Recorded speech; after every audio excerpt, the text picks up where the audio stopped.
അത്യുന്നതന്റെ മറവിൽ വസിക്കുകയും സർവശക്തന്റെ നിഴൽ കീഴിൽ പാർക്കുകയും ചെയ്യുന്നവൻ.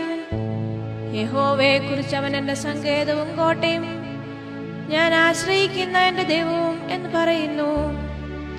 അവൻ നിന്നെ വേട്ടക്കാരന്റെ കണിയിൽ നിന്നും നാശകരമായ മഹാമാരിയിൽ നിന്നും വിടുവിക്കും. തന്റെ തൂവലുകൾ കൊണ്ട് അവൻ നിന്നെ മറയ്ക്കും. അവന്റെ ചിറകിൻ കീഴിൽ നീ ശരണം പ്രാപിക്കും.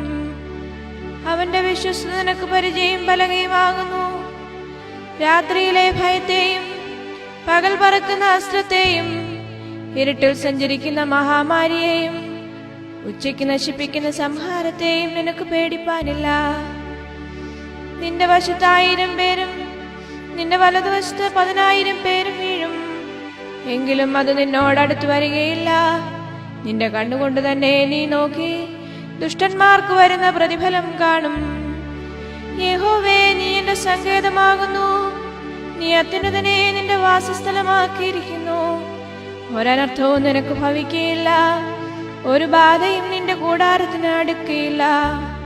നിന്റെ എല്ലാ വഴികളിലും നിന്നെ കാക്കേണ്ടതിന് അവൻ നിന്നെക്കുറിച്ച് തന്റെ ദൂതന്മാരോട് കൽപ്പിക്കും.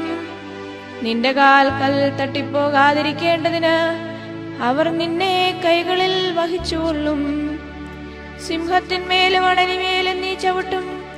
ബാലസിംഹത്തെയും പെരുമ്പാമ്പിനെയും നീ മെതിച്ചു കളയും. അവൻ എന്നോട് പറ്റിയിരിക്കാൽ ഞാൻ അവനെ വിടുവിക്കും. അവൻ എന്റെ നാമത്തെ അറിയാൽ ഞാൻ അവനെ ഉയർത്തും. അവൻ എന്നെ വിളിച്ചപേക്ഷിക്കും, ഞാൻ അവന് ഉത്തരമരുളും. കഷ്ടകാലത്ത് ഞാൻ അവനോട് കൂടെയിരിക്കും. ഞാൻ അവനെ വിടുവിച്ച് മഹത്വപ്പെടുത്തും. ദീർഘായുസ് കൊണ്ട് ഞാൻ അവന് തൃപ്തി വരുത്തും. എന്റെ രക്ഷയെ അവന് കാണിച്ചു കൊടുക്കും.